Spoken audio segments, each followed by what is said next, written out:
And I understand there are a lot of people that have spent a lot of time, a lot of years looking at what do we do with the jail. Here we are today. Don't condemn Greene County to $5 million of debt and expenses over and above what we could be spending on other things in the next 30 years. Do the study. It's only $5,000. So that's my request. Thank you very much, Mr. Chairman.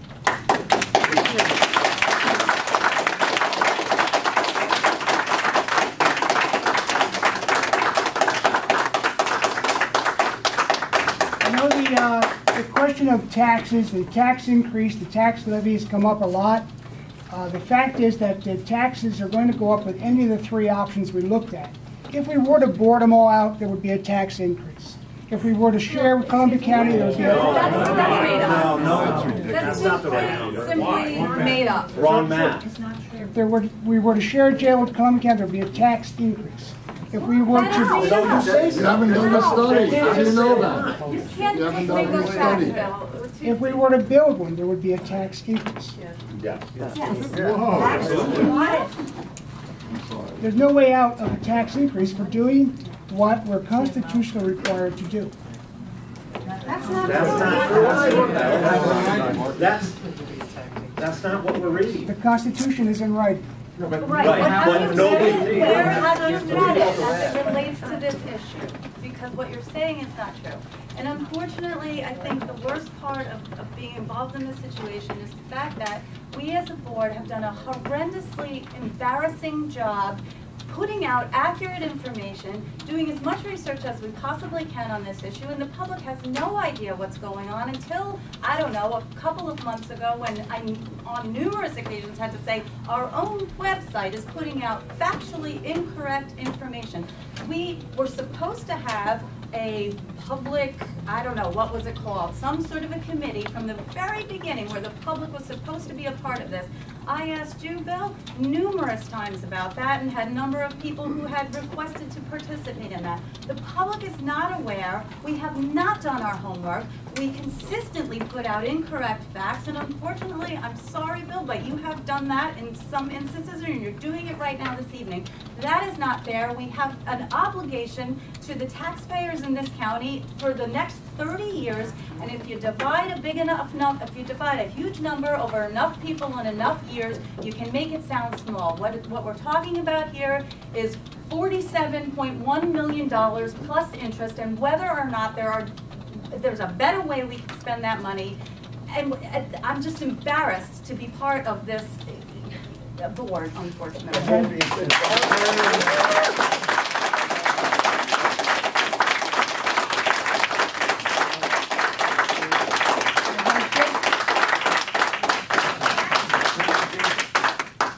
As I've said before, I'm sorry about your being embarrassed. However, you're not entitled to your own facts. The facts are, as I've explained them tonight, exactly what I believe to be true. Now, I'm going to be not a fact. The fact is not a fact. Well, how is it that she's not entitled to her facts and you're entitled to yours? How is that? How does that work? Please explain. A shared jail is not something you can just do. You have to have approval to do it from the state of New York. You have to change a number of laws to do that. No, Which one have to change? And you need a single one out of 39. You cannot use an MOU. You cannot use any kind of agreement, mutual agreement. It has to be done by the state legislature. We have guests today. We have guests today from the Vera. We have guests today from the Vera Institute. The Vera Institute, for those of you who do not know, is an internationally acclaimed organization that's been in existence since 1961. Am I right, Anisha? And who is known for their criminal justice research and policy work. Several of you were able to attend a meeting preceding our event right now where Insha and her colleagues spoke. Insha has done some research, Insha has done a ton of research as it relates to these issues, and in particular the question of legality. And Insha, if you would be so kind as to comment from your position of expertise as an attorney and as or you could give folks your background as well. So I'm from the Vera Institute of Justice. I'm a program manager there, and as Lori mentioned, Vera has been around for the past 5 decades, and we do work on the criminal justice system. We partner with judges, with law enforcement, with prosecutors, with the defense bar to make sure that our justice systems are fair and equitable. And one of the projects that I lead is specifically about thinking about the use of incarceration. And so I do work in New York City and across New York State and work with other counties that are in this moment of decision that Greene County is, which is, do we build a new jail? Do we try different sort of options before we get to that point? And so one of the things I want to point out, because I've been in touch with Lori and a couple of other folks here in Greene County, I've been working with other counties that are neighboring counties to Portland County, for example, is in the middle of a very similar discussion to Greene County about whether or not to invest in building a new jail. And they are very interested in this moment in figuring out what else might we be able to do to get our jail population to the right size that it should be. Because like Greene County, there are people that are currently incarcerated in Portland, here in Greene, who you can safely have out in the community, and it is really about choosing to invest in things like options for law enforcement, for police officers, other than simply putting someone sort of through the system, or options for judges so that they can do more than just simply feel like they have to set bail, and options for the jail and the courts itself to really look at who is going into the jail and who can safely be released and what other services and resources can we provide. I will say this, is I have studied the criminal justice system, and I am a lawyer by training as a defense attorney for many years. I'm very comfortable with numbers and research, and have worked both here in New York and nationally on these issues. And jail is a very important resource for a county, but it is the most expensive resource that you have in terms of your criminal justice system, and therefore it should be used judiciously. What we have seen time and time again across the country is there are counties that have reduced their reliance on incarceration, have actually had fewer people in jail, and what they've actually seen is gains in public safety. New York City, just a couple of hours south, which is where we're based, has certainly seen that. We have literally halved our jail population in the last 15 years, and we have the lowest crime rate that we have had literally in 5 decades. So it is possible, and we're seeing that happen in other parts of the state and other parts of the country. As to the question of regional jails or shared jails, that's something that hasn't yet been done in New York State. But it is something that has been done across the country. There are, by our account, 71 regional jails in the country across 21 states. And so historically, literally centuries ago, each county in America sort of assumed, much in the way that we assume each county has their own sheriff, their own prosecutor, they have their own jail. In recent decades, counties and actually states have considered this question, and a number have either made statutory change at the state legislative level to allow for a regional jail or a shared jail. Others have more informally entered into agreements between, say, 2 counties to do a shared jail, or have, essentially sought permission to do so. So there's a number of different ways to approach this.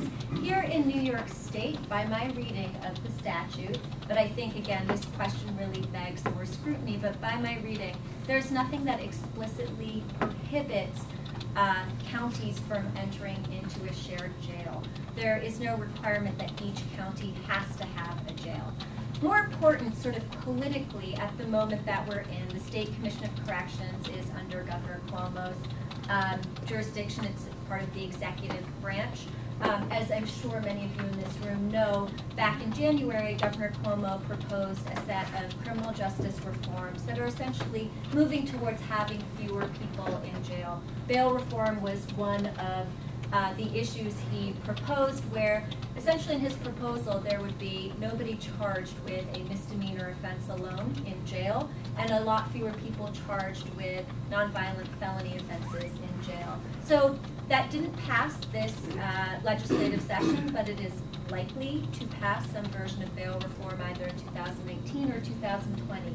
That is really important for Greene County and every other county in New York to consider, because there are a good number of people who are currently incarcerated in Greene County who fit that criteria that under bail reform will not be incarcerated in the future. And so it's important to, again, sort of really understand what should you be building for if you are in fact making the decision to build.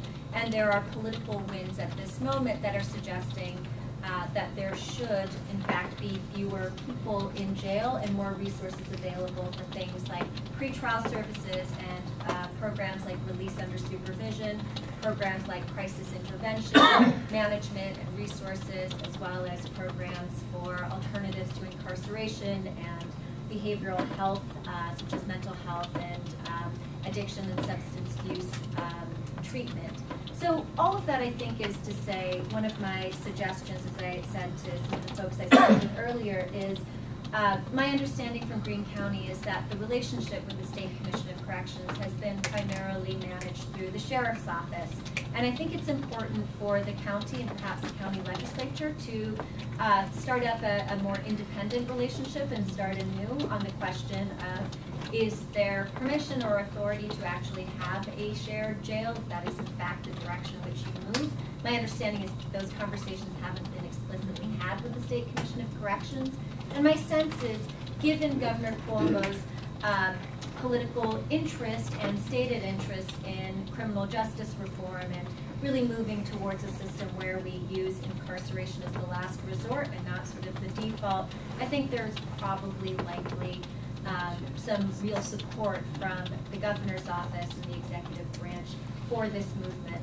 Also, there has been legislation that has been proposed in the state Senate, which is Republican controlled, as I'm sure all of you know, to actually specifically, explicitly allow legislation that allows for shared jails. Senator Pamela Kathy Young has proposed this, and it's again, I think it's something that potentially is viable and perhaps is not in fact necessary. The law is silent in terms of whether there is a requirement, and there is a really, I think, important reading that if there is no express prohibition on having on a requirement that you have to have a jail in each county, it is fine to proceed assuming that it is okay to do that. And I think, again, reaching out to the State Commission of Corrections is an important first step that you all can take to properly answer that question if you currently aren't working with enough information. I'm more than happy to answer any questions that folks have. Again, I work nationally and across New York State, so if people have specific questions, more than happy to answer them as well. Thank you.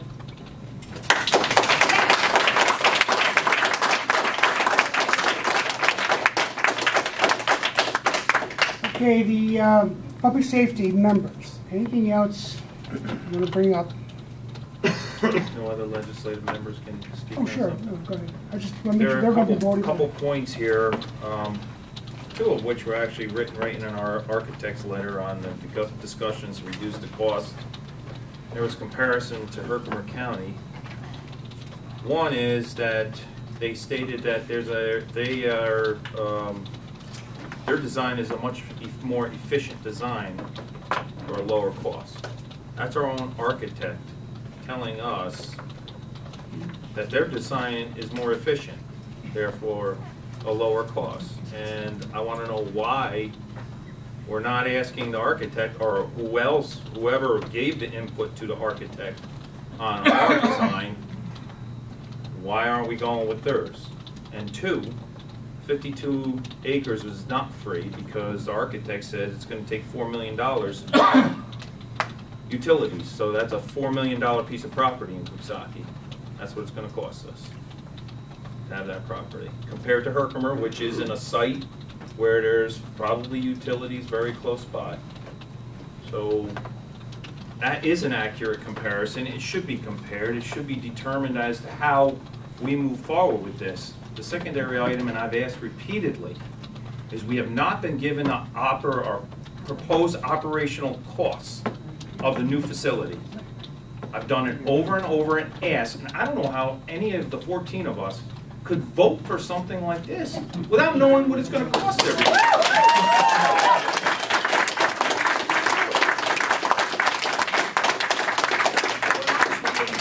None of these ever even asked. I mean, we're going to be paying probably more on the operational side of things because it's a larger structure. And why? That should be something that we should have right away, and we don't. And that's not. I cannot believe that you would vote for it without having that in place, knowing. I mean, it just makes no sense to me, not one bit. Anybody else on the board?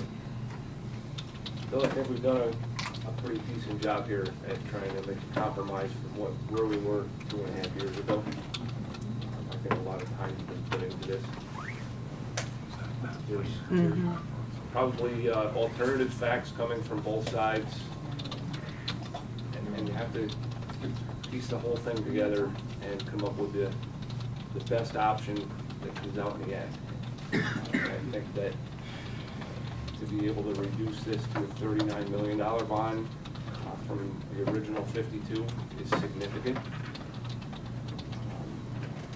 That being said, this is an estimate just like everything else that we've gone by so far. We cannot even get to a final number without bids. We cannot get to the bidding process without approving to pay back any money that we do borrow, whether that winds up being $39 million or $27 million. We can't get to a bid process. Or $55 million, and I think if bids come in at $55 million, I think you're gonna see 0 votes for it. But we can't get to that process without getting past this. Okay, I'm going to call the question. I'd like to talk before you do. This is not, it's up to your legislator. Who's your legislator? I have 6 legislators. I live in Catskill. Matt? 4. I mean, it's up to you guys. I think I've earned it. I've been in that jail for 6.5 years. I think we've heard everything he has to say. I have 5 minutes. The only thing I'm going to talk about is money. I don't know where the $8 million came from. Why were we already at the top of the 2% tax cap if we have $8 million that we can spend to reduce the principal on a building? And why are we not hearing the actual cost? Every time I hear 52 million, I do the math and I see what the interest is for 30 years, and it's 89 million, regardless of what the yard signs say. Every bit of that money leaves Greene County. None of those work crews are going to be work crews in Greene County. I'm the only one who's been every day of the ATI meetings. I'm the only one who's been every minute of the discussions the architects had. Only 3 of the legislators here that I know were there. Why do the architects need to explain? Because it's a lousy site, first of all. Why did ATI look at the numbers? Why is Mr. Spitz saying we have 45 people and most of them are in Ulster? How many people do we actually have? What we learned from Vera today is that most of them are for misdemeanors, and a bail bond issue is going to go through in 2 or 3 months. It's already passed the Senate. We're going to have down to 20 people. And if we actively manage those, then we're going to have even less. You don't build county jails to make prisons for people. You make county jails so you can have holding little areas so you can figure out what to do with them. Non-adversarial people get involved who are not with an agenda to have more numbers. We don't have a good jail. We don't have a good jail management. The things that came in the 5 years of correspondence that I foiled from Albany say horrible things about the management of our jail, not the architecture. The money is not there. This county had 3 of its villages set as the lowest 50 in the state in terms of money. Catskill being number 41, Hunter being number 4, Cairo being number 3. We don't have the money. In Mr. Groden's 2018 budget, he showed 0 growth, 0 rise in any of the property values, no plan whatsoever for non-public, for for-profit companies, and I don't see anybody with a plan to attract them. We know that the taxes are going to go up. The Federal Reserve raised them twice already. So where is the county going to create income with its citizens to pay back for this monstrosity? The engineers all tried to hum and hew, but every time you cut something, it's more expensive. Not only do we not know the operational costs, which are extraordinary, not just the staff, heating, can't do hydro, you can't do any kind of alternative heating out there. $500,000 just to get propane, so you can heat the place. Everything they cut made something else not possible. Everything they reduced here with metal instead of tile made something else more maintenance later. The roof is going to need to be replaced in 15 years. That's $9 million before the interest is paid on the main tank. You can't afford it. You don't have the money, and you don't have the need. It's completely irresponsible that this hasn't been handled properly. We're already using a shared regional jail. It's already working. It's already legal. Mr. Kaplan gave his legal opinion. It's totally legal to have a jail someplace other than county. Bonich and Helming in the Senate and the Assembly also said, I went after them for 3 months. Give me something in writing. You put these bills in. Why did you put the bills in the Senate? Why did you put the bills in the House? Our legal opinion is we don't need them. They're already totally appropriate to share a resource like that, especially for a county.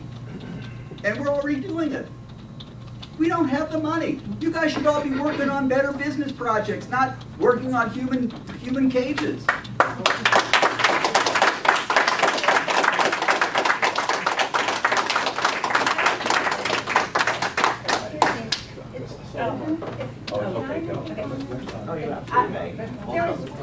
Hi, I'm Catskill, from Catskill. And one of the points that was made today by Vera, I think is, and I'll try to get this right, I think it's worth mentioning, but to preface it, my understanding is that this reduced jail is still larger than what the Alternatives to Incarceration Committee projects is even necessary.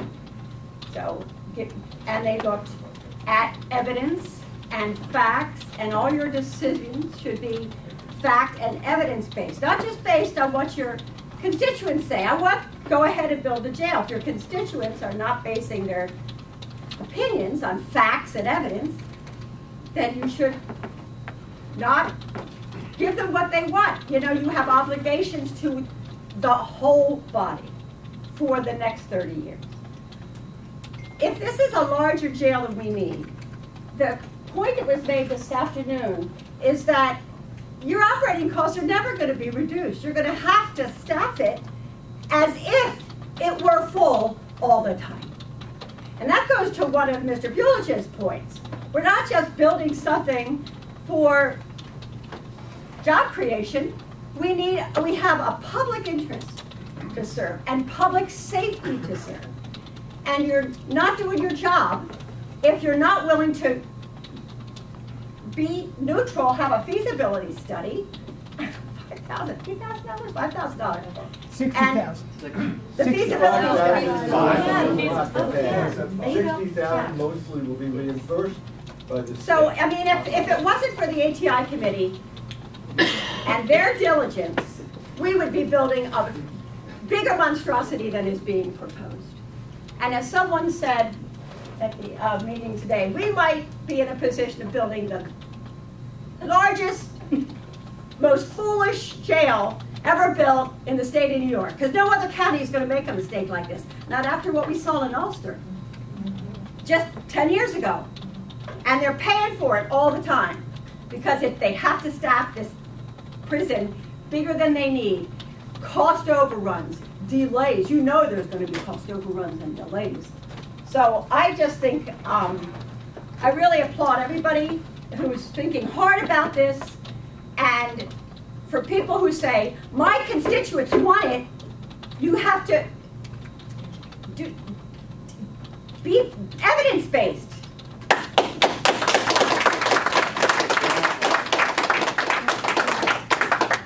I would ask permission from Mr. Gardner to share a few remarks. Up there, Thank you. She's first. Yeah, she was first. You just work up there. Oh, okay. I'll just be a minute. Ladies first. Thank you. I just wanted to say something in the context of money. you know, everybody is very concerned about our economy, and frankly, it's always been a catch-up game in this region. And, you know, last week we sort of had a big benchmark in the United States. Our national debt surpassed our gross national product. At the national, state, and local level, there's been a terrible practice of basically putting us in debt, kicking the can down the road to the future. I have grandchildren. I'd like my son to live here. I'd like my grandchildren to live here, but honestly, I don't see the hopes of it because the taxes are so high in New York. People are leaving New York in droves. It's a fact. And they're leaving mostly because of taxes. And so, having said that, getting down to the county level, I don't know how many people like to spend the afternoon reading audits, but I've run not-for-profits for years, and it's been my misfortune to have to be responsible for signing audits. And I did look through the Greene County last publicly printed audit from 2016, and the auditor said in there that the county is carrying $49 million in unfunded liabilities for personnel, non-retirement expenses. Now, I fully understand that probably that entire amount of money, which I presume is mostly for health care, and the subject of increasing costs for health care is always on our minds, it's on my mind. Even so, that's a big number when you consider the annual budget for this county. This is serious. This is really serious. It seems grossly irresponsible for this legislative body to encumber the 49,000 residents of this county with a debt of this magnitude without due diligence, okay? It's wrong. Right. And you know, I lived in California, which is frankly the only place that's worse for the past 7 years. And I left there thinking maybe I get a little relief coming back home. And I come back and I find this thing going on. It's a disgrace. And really, some people here are saying mistruths. And it's wrong to say mistruths to your constituents. And if you don't know the facts, say that you don't know and you'll check it out and get back later. That's all I have to say.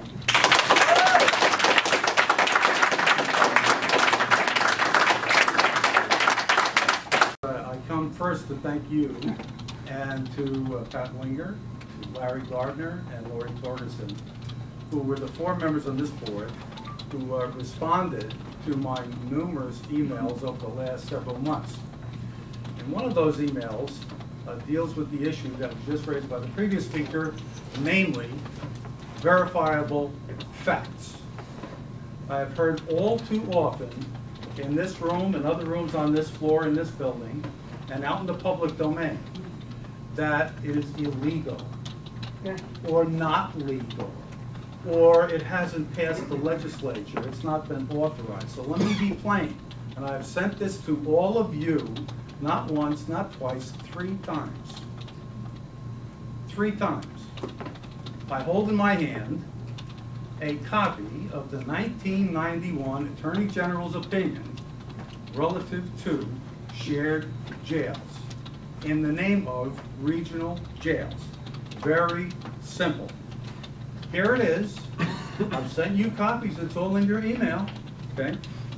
And very simply says, he concludes that Article 5G of the municipal law, we want to deal with facts, not alternate facts. 5G provides for implementation of municipal cooperation, which includes counties under the governing municipal law. That provisions may be included in cooperative agreements for establishment of regional jails. And I quote from the Attorney General's 1991 opinion 27 years ago. Further, the legislative history indicates a clear purpose to authorize municipal cooperation generally.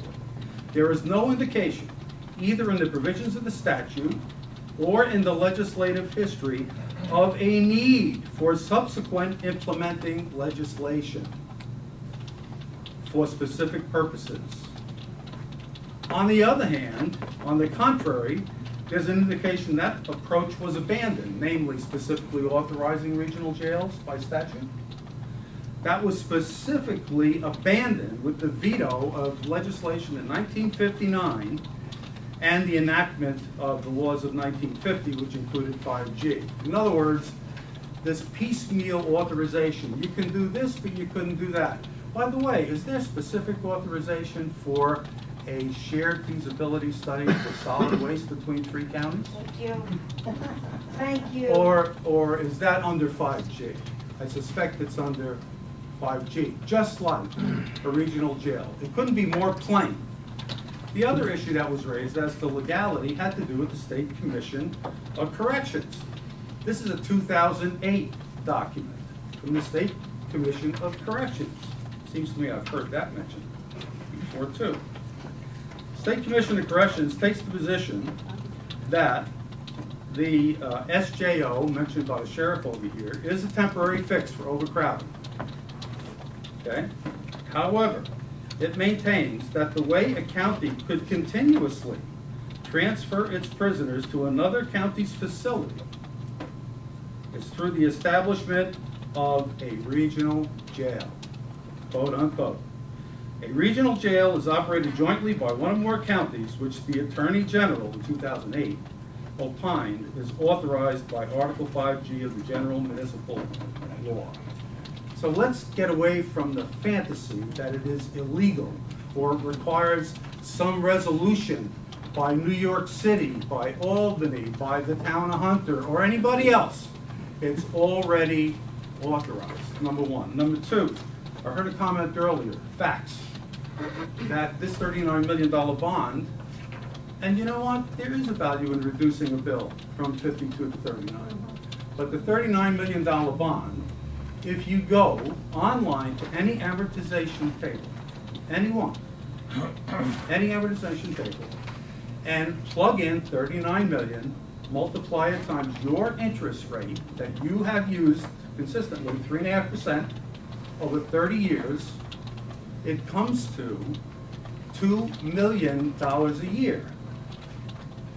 $2 million a year. On the basis of your current county levy of $24 million a year, the county levy, it goes right to that bottom line. That's a 14% increase in tax. Not a $26, $22, $19. It's almost a 20% increase in the county levy. Uh-oh. That's a fact, okay? So, lastly, just lastly, this issue about the jail itself and the size. It was mentioned early on that it's 76, well, I'm sorry, take that back, 96 beds now. I thought it was 98, so I was off by 2. 96. This is a report from the Division of Criminal Justice on jail population throughout New York State. And it clearly shows what you already know. So let's talk facts, not alternate facts. It clearly shows that in the last decade, 2008 to 2017 inclusive, that the jail population here went down to an average census, Greene County now, in 2017 of 40. That was the average daily census last year. Sheriff mentioned earlier, today it's 45. Well, here's the last 3 months of Greene County, and it's 43. But I won't argue about 2, just like I won't argue about the 96 or 98. But why are we building for 70 when our real count is 43 or 45, maybe even 50? And we haven't had the minors cut out. So, but here's my in just a conclusion. Right. The jail project presently is oversized still. You've downsized it from the first discussions, I understand, but it's still oversized. It is overpriced. It is unquestionably, call up Herkimer County. I don't need to do this, but I did. Call up Herkimer County. And they will tell you that cost per bed is $240,000 a bed. Your cost is $560,000 a bed. Why is that? That was brought up over here earlier. So it's oversized, overpriced, and it's certainly legal, and that's a fact.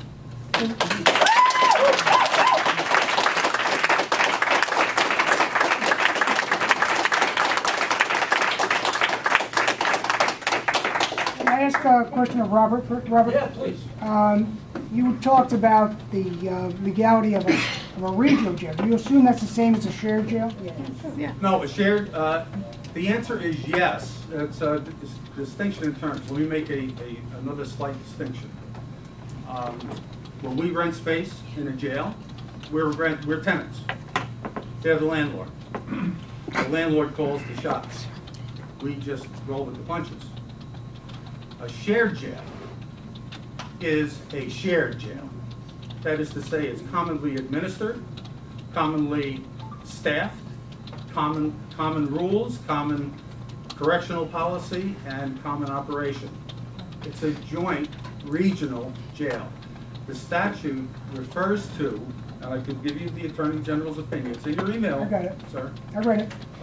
It clearly says regional jails amongst 2 or more counties in New York State are clearly authorized and do not require specific authorization with subsequent legislation. Yes, sir. So you'll stop saying that?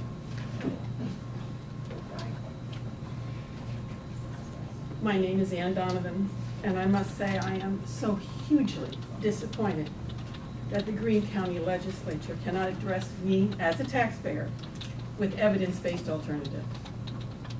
But I want to introduce another issue into this, and I want to introduce the word speculation and speculating. I, as a taxpayer, saw Wall Street speculate, and I had to use my taxpayer dollars to bail them out. I saw the multinational banking community speculate, and my tax money bailed them out. I saw the mortgage lenders speculate, and my tax dollars bailed them out. And now my own county legislature wants to speculate on filling bids with people who are not even from Greene County, and you're going to use my tax dollars to do it. I fully support an incarceration facility that's appropriate to the size that we need for the census of Greene County, but only if it is evidence-based. And I just want to say again, it's a real disappointment that you're doing the same thing to me that all these other huge organizations did. And before you go, the first statement you made about other inmates besides Greene County, we're not bringing in inmates from out of county. How are you going to fill those beds? We're talking about 70 of them, right? How are you going to fill those beds? You got 40 people now, and we're going to lose a whole bunch of them. Maybe, maybe. Oh, well, that's why we need some evidence-based study stuff, okay? That's exactly it. You're saying I'm speculating, Let's get some people in here who know what they're talking about. Why can't we do that for $5,000? 60,000.